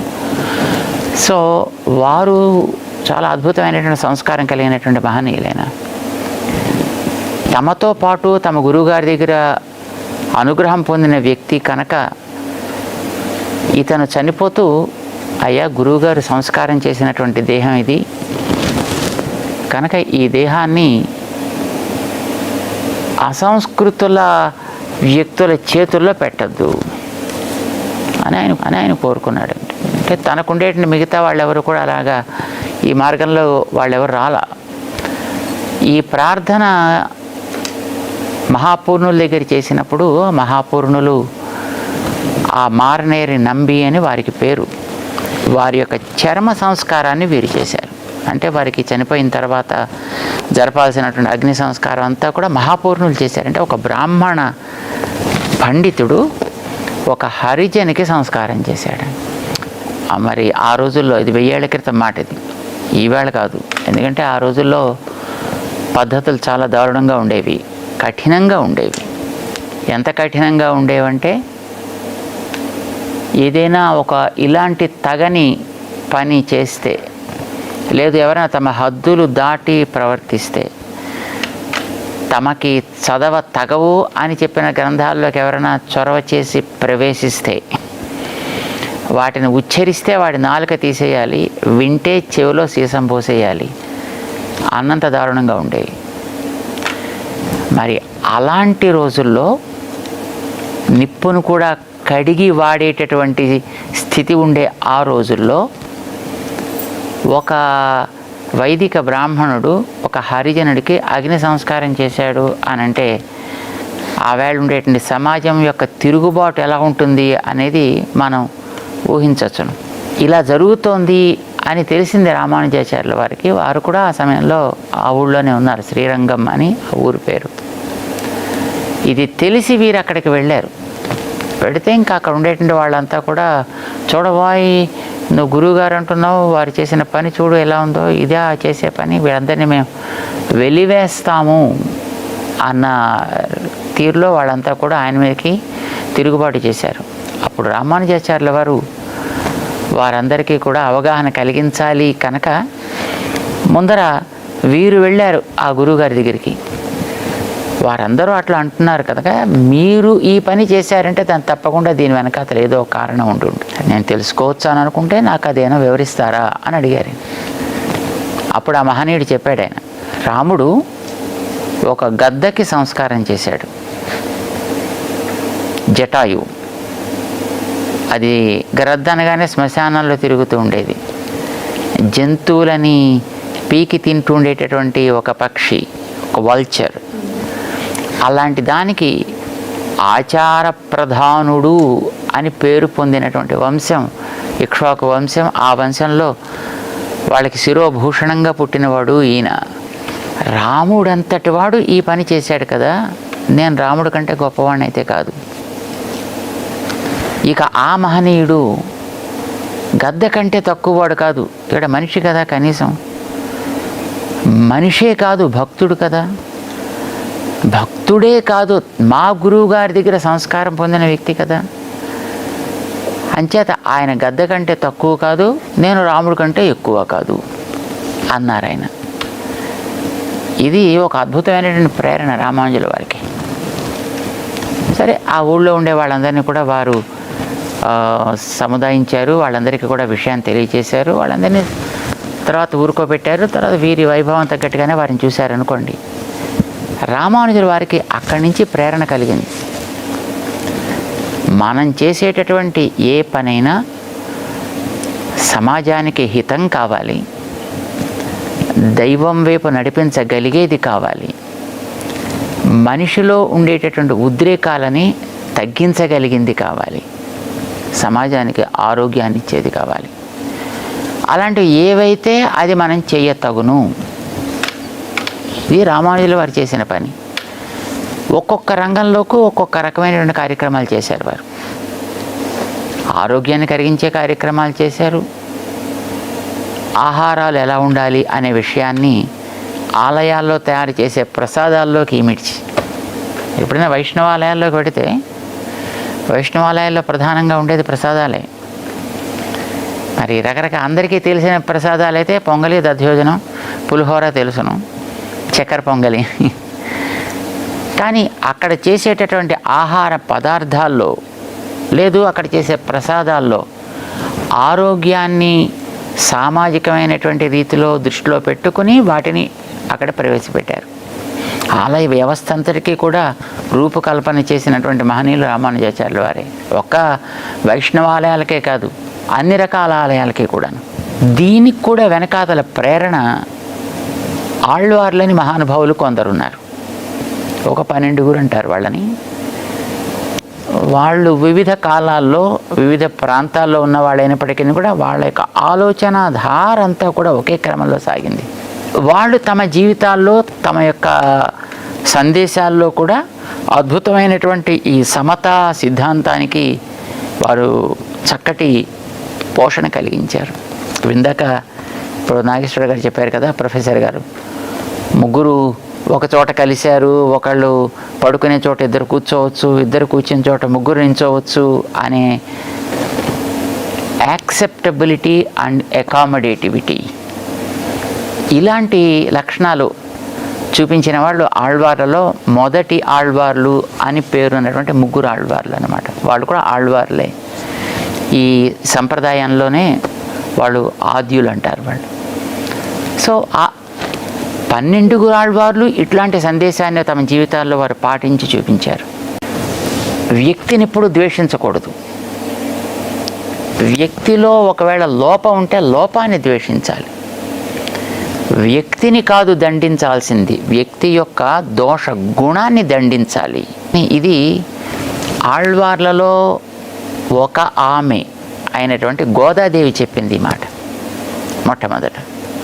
తిరుప్పావై అనేటువంటి ప్రబంధంలో 30 పాటలు అవి. అందులో 15వ పాటలో చెప్పింది అనమాట ఈ మాట. మాత్తారే మాత్ అழிక్క వల్లాన్ అని అంటుందన్నమాట. అంటే ఆయన ఎప్పుడు కూడా వ్యక్తిని ఎప్పుడు ద్వేషించడు. ఆయన ఆ వ్యక్తి చేసే తప్పుని ద్వేషిస్తాడు, దాన్ని సరిచేసే ప్రయత్నం చేస్తాడు. రామానుజాచార్యుల వారి జీవితంలో కూడా మనకు కనిపిస్తుంది. అట్లాంటిది రామానుజ పరంపరలో మనకు కనిపిస్తుంది. రామానుజుల వారికి ఒక శిష్యులు ఆయన ఉండేవారు, కూరేసులు అని వారికి పేరు.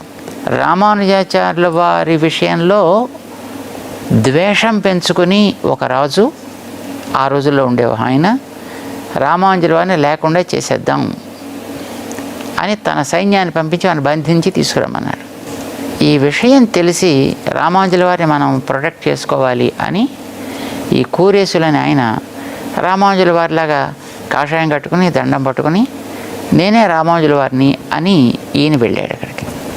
కానీ ఈ లోపల వాడికి ఎలాగైనా తెలుస్తుంది, తర్వాత మళ్ళీ రామానుజుల వారికి ఉపద్రవం రావచ్చు కనుక రామానుజుల వారిని ఇక్కడి నుంచి మనం ఇంకొక చోటకి మార్చాలి అని వారిని ఒక రకమైనటువంటి ప్రయత్నం చేసి ఇక్కడి నుంచి కర్ణాటక వైపు పంపించారు. మేల్కోట అని అంటారు, అక్కడికి పంపించారు.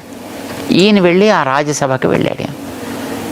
సరే, రాజ్యసభలో వాడు ఆర్గ్యూ చేశాడు. కానీ ఆర్గ్యూ చేయడం అనేది తెలుసుకోవడం కోసం చేసిన ఆర్గ్యుమెంట్ కాదు, తన వాదాన్ని ఇతరి మీద ఆరోపించడం కోసం చేసిన వాదం.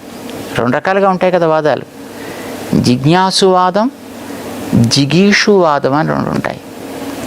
జిజ్ఞాసువాదం అంటే తెలుసుకోవడానికి చేసే ప్రయత్నం, జిగీషు అంటే తనకి తెలిసింది వాళ్ళకి చెప్పి ఒప్పించడం కోసం చేసే ప్రయత్నం.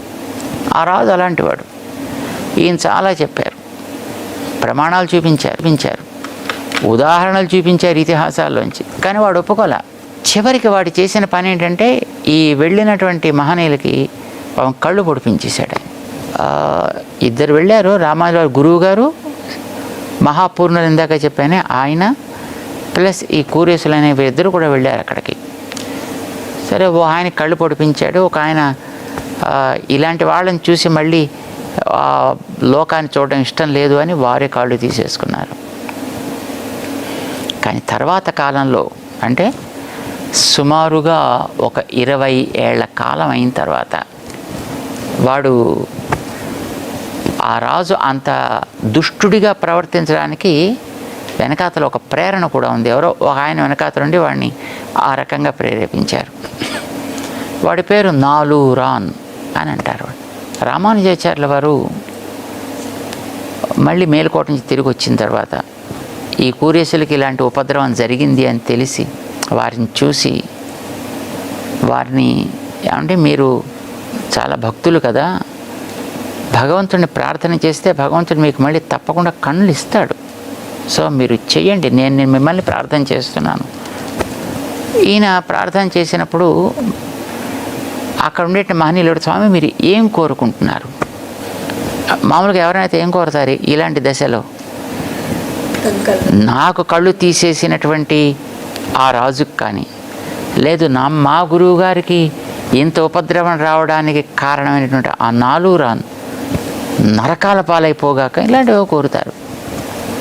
కానీ ఆయన కోరిన గొప్ప కోరిక ఏంటంటే, నా యందు ప్రేమతోటి భగవంతుడు నాకు ఏ ఉత్తమ ఫలితాన్ని ఇవ్వదలుచుకుంటున్నాడో ఇలాంటి ఉత్తమ ఫలితం ఆ నాలూరానికి కూడా లభించేట్టుగా చేయాలి.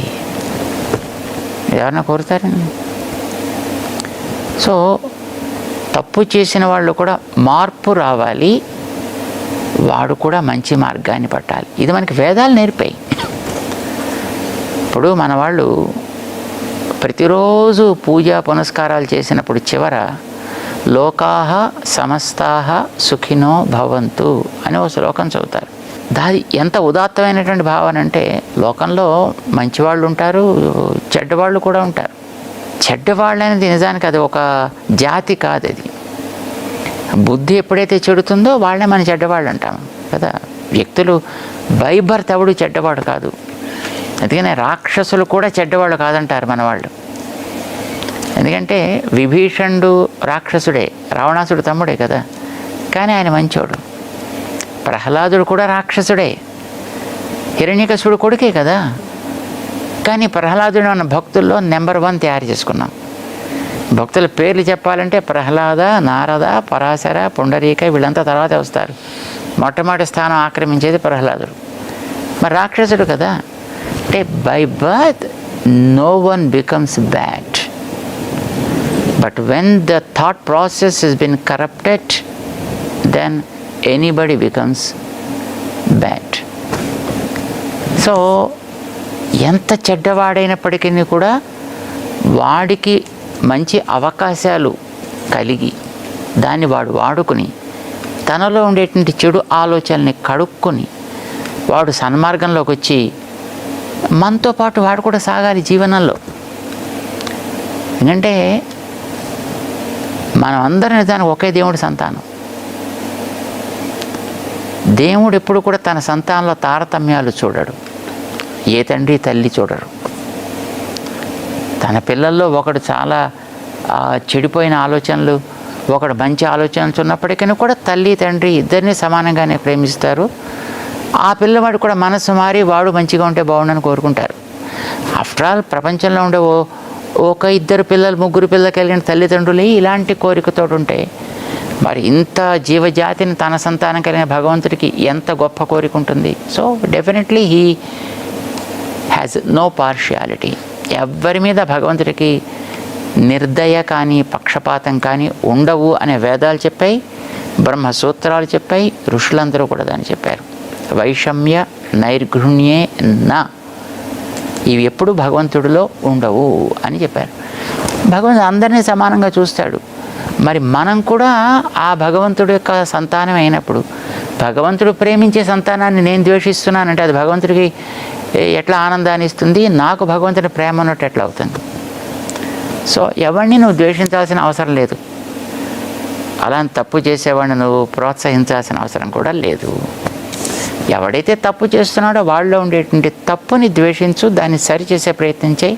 సో ఆల్సో సమాజంలో ఉండేటటువంటి అన్ని ప్రాణులని అన్ని వర్గాలని మనది అని అనుకోగలిగే ఆలోచన ఏర్పడితే, నేను అందులో ఒక భాగం అని అనుకోగలిగితే వీడు ఏ పార్ట్ ఆఫ్ ది బాడీ అయినట్లు లెక్క, మిగతా వాళ్ళు కూడా other parts of the body అయినట్లు లెక్క. ఇప్పుడు ఇక్కడ ముళ్ళు గుచ్చుకుంటే ఈ శరీరంలో మిగతా దేహం అంతా స్పందించి అది ఎక్కడుందో వెతకడానికి కళ్ళు పెడతాయి, ఎక్కడుందో తీయడానికి చెయ్యి పెడుతుంది. లేదు చెయ్యి తీయలేకపోతుంటే ఎవడు తీస్తాడో అక్కడ తీసేయడానికి కాళ్ళు ఉపయోగపడతాయి. ఆలోచన every part response to rectify the problem and make it normal. So also సమాజంలో ఎక్కడ ఒకడు దీనుడై ఉన్నా, రోగగ్రస్తుడై ఉన్నా, అవసరం కలిగిన వాడై ఉన్నా, అలాంటి వాడి అవసరాన్ని తీర్చడానికి తగ్గట్టుగా తిరిగి మళ్ళీ వాడిని కూడా క్రియాశీలుణ్ణి చేయడానికి వీలయ్యేటట్లుగా మిగతా సమాజం అంతా స్పందిస్తే మిగతా సమాజం ఆరోగ్యంగా ఉన్నట్లు లెక్క. దాంట్లో ఉండే ఆ లోపం తగ్గించి దాన్ని కూడా మంచిగా చేయగలిగితే అప్పుడు మొత్తం దేహం అంతా ఆరోగ్యంగా ఉన్నట్టుగా సమాజం అంతా ఆరోగ్యంగా ఉంటుంది. ఇది రామానుజుల వారి యొక్క కాన్సెప్ట్. దీనికి ఒక అందమైన టెక్నికల్ టర్మ్ ఇచ్చారు వారు. శరీరి భావ సంబంధం అన్నారు.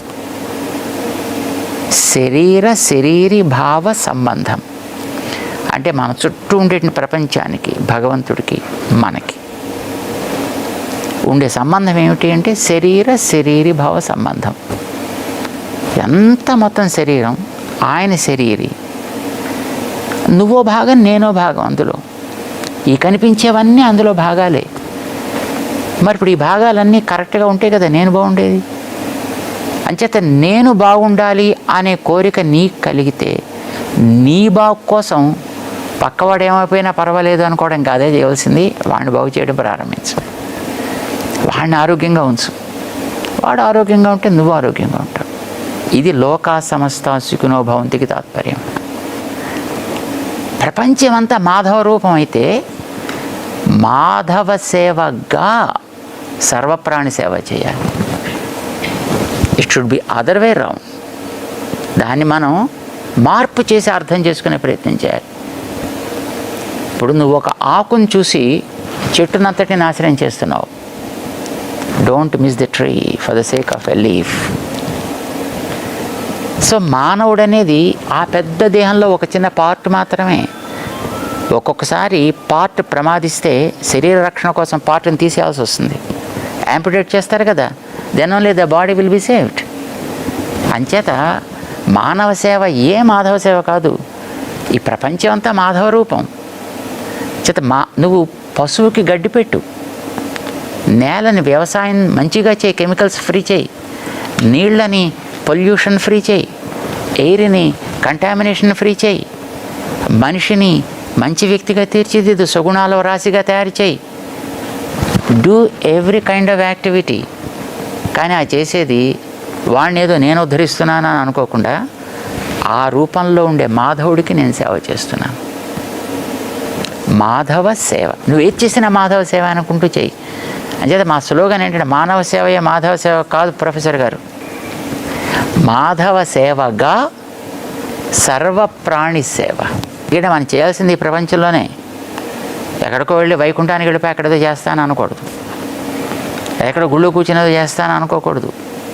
మనం చేయాల్సింది మన చుట్టూ ఉండేటువంటి ప్రజలతోటి, ప్రాణికోటితోటి, ప్రకృతితోటే మనం బతకాలి, వాటిల్లోనే బతకాలి. కానీ వాటిల్లో ఉండేటువంటి లోపాలని తీర్చగలగాలి. ఈ లోపాలు తీర్చడం అనేటువంటిది ఆలోచనతోటే అవుతుంది. ఆలోచన కేవలం ఆలోచనకే పరిమితమైతే అది ఎందుకు పనికిరాంది. అది ఆచరణలోకి తెచ్చుకోవడానికి తగినట్టుగా వీడి జీవితంలో ప్రవర్తించాలి కూడా.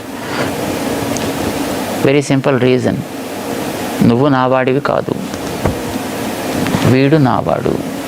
కనుక వీడు బాగుండాలి, నువ్వు పోవాలి. ఎవడెవడు నావాడు కాడో వాళ్ళందరినీ కూడా ఏరి పారేయాలి భూమి నుంచి.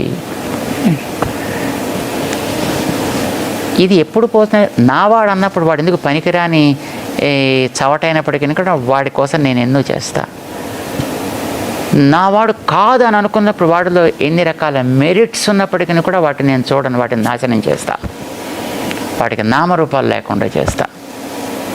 ఈ ధోరణి మనకు కనిపిస్తుంది ఇప్పుడు. కారణం అంటే నాది కాదు, ఇది ఆలోచన. ఈ ఆలోచన ఎప్పుడు పోతుంది చెప్పండి? ఎలా మారుతుంది చెప్పండి? మీరు ఉపనిషత్తులు వలిస్తే పోతుందా? వేదాలు వలిస్తే పోతుందా? లేదా ఇతర మత గ్రంథాలు వలిస్తే పోతుందా? దేవుడి పేరు చెప్తే పోతుందా?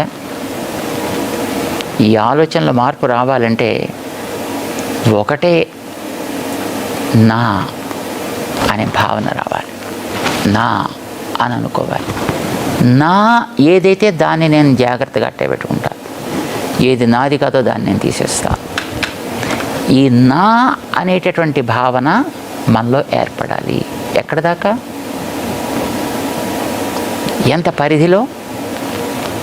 ప్రపంచం అంతా. ఎందుకంటే దేవుడు నీలోనే ఉన్నాడు. నీలో ఉండే దేవుడే ఆనందంగా ఉండాలని నువ్వు అనుకున్నప్పుడు ఆయన ఎక్కడెక్కడ ఉంటాడో అంతా నువ్వు ప్రేమించు, అంతా నీదే అవుతుంది. ఇప్పుడు నాలో ఏ దేవుడు ఉన్నాడు అనుకుంటున్నావు, ఆ దేవుడే ప్రతి అణువులో ఉన్నాడు.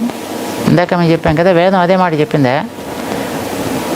అంతర్బహిష్య తత్సర్వం వ్యాపిన. సర్వం, ఎక్కడ దానికి డిస్కౌంట్ పెట్టలే, ఎక్కడ దాంట్లో ఎగ్జామ్షన్ ఇవ్వలే. సర్వం అంతట్లో ఉన్నాడు అన్నారు. మరి అంతట్లో ఉన్నప్పుడు మీ ఊళ్ళో ఉన్నాడు, అరబ్ కంట్రీస్లో ఉన్నాడు, ఆయన రోమ్లో ఉన్నాడు, అమెరికాలో ఉన్నాడు, జపాన్లో ఉన్నాడు, ఆస్ట్రేలియాలో ఉన్నాడు, ఇంకో చోట మీరు ఎక్కడ చెప్తే లేదా చంద్రుడి మీద ఉన్నాడు, మార్స్ మీద ఉన్నాడు, మరో చోట సూర్యుడిలో ఉన్నాడు, ఇంకా పైకి వెళ్ళిపోయినా ఉన్నాడు. అంతటా ఉన్నాడు. That's okay. అంతటా ఉన్నవాడు సుఖపడాలంటే వాటన్నిటిని బాగా అట్టపెట్టుకోవాలి. అప్పుడు వాడు బాగుంటాడు. మరి వాడు నీలోనే ఉన్నాడు కదా. అది వాడు ఆనందిస్తే నీలో వీడు ఆనందిస్తాడు, వీడు ఆనందిస్తే నువ్వు ఆనందిస్తావు. వీడు ఆనందించకపోతే ఇది శవం అవుతుంది. అప్పుడు దీన్ని తీసే బయట ఇంకో రకంగా డిస్పోజ్ ఆఫ్ చేస్తారు. నువ్వు బాగుండాలని ప్రతివాడు అనుకుంటాడు కదా, నేను బాగుండాలి, పక్కవాడు ఏమైపోతే నాకే, నా చిన్నారి బొజ్జకు శ్రీరామ రక్ష, everybody things it, that's okay, do it. అదే నువ్వు ఆలోచించు. నువ్వు బాగుండాలి. నువ్వు బాగుండాలంటే నీలో ప్రాణం బాగుండాలి. నీ ప్రాణానికి ఆధారం ఆత్మ బాగుండాలి. ఆత్మని నిలబెట్టిన నారాయణుడు బాగుండాలి. నారాయణుడు నీలో ఆనందంగా ఉండాలంటే ఆయన చేతులు కాళ్ళు సుఖంగా ఉండాలి. ఈ ప్రపంచం అంతా ఆయన చేతులు కాళ్ళు. కనుక దేన్ని నువ్వు హింసించకు. హద్దు మీరి దేన్ని కూడా నువ్వు హింసించకు. మళ్ళీ హింసించకంటే వాడు పాడు పనులు చేస్తుంటే మళ్ళీ వాడిని కూడా ప్రేమించమని అర్థం కాదండి. ఇప్పుడు తప్పు పని చేసేవాడిని దండించాలి. మరి తప్పు పని ఏది? నీకొకటి తప్పు ఇంకోటి కదా రైటు. అంటే లోకానికి వినాశకరమైన ఆలోచన కానీ ఆచరణ కానీ ఏదైతే ఎవడు చేస్తాడో అలాంటి వాడిని దండించాలి. మిగతా ఉండేటువంటి అమాయకమైనటువంటి ఈ ప్రజానికాన్ని మనం ఆరోగ్యకరంగా అట్టే పెట్టాలి. ఇవంతా భగవంతుడు అనుకో, చక్కగా వారందరినీ కూడా సౌయంగా ఉండేట్టు చేయి. Keep options open for everybody. Keep opportunities open for everybody. ఇప్పుడు ప్రాబ్లం మన ఎక్కడ వస్తుంది? అందరినీ సమానంగా చూడాలి అని అంటే దాంట్లో ఒక అందమైనటువంటి తాత్పర్యం ఉందండి. అందరినీ సమానంగానే చూస్తాం, కానీ ఇద్దరిలో ఒకడు పని చేస్తాడు, సంపాదిస్తాడు, తింటాడు. ఇంకొకడు శక్తి ఉండి పనిచేయడు. శక్తి లేకపోతే పని చేయకపోయినా దట్స్ ఓకే. శక్తి ఉంది, పనిచేయడు, పరమ బద్ధకస్తుడు. కానీ నువ్వు సంపాదించి నేను తింటానంటాడు వాడు. So how can then there equality be observed? So నేర్పటానికి opportunities must be opened to anyone irrespective of their physical status. Right? ఇది నేర్పటానికి, జ్ఞానాన్ని ఆర్జించడానికి, దానికి కావలసినటువంటి క్రియాశీలకత్వానికి ఆప్షన్స్ అందరికీ ఓపెన్ ఉండాలి. ఎవడెవడు ఎంతెంత కృషి చేసి వాడు పైకి రావాలని అనుకుంటాడో వాడికి ఎదగడానికి కావాల్సిన అవకాశాలు ఓపెన్ చేసి పెట్టాలి. అందరికీ సమానంగా ఇవ్వాలి. ఇది రామానుజ సిద్ధాంతం. ఇది ఇప్పుడు ఇవాళ సమాజానికి కావాల్సింది.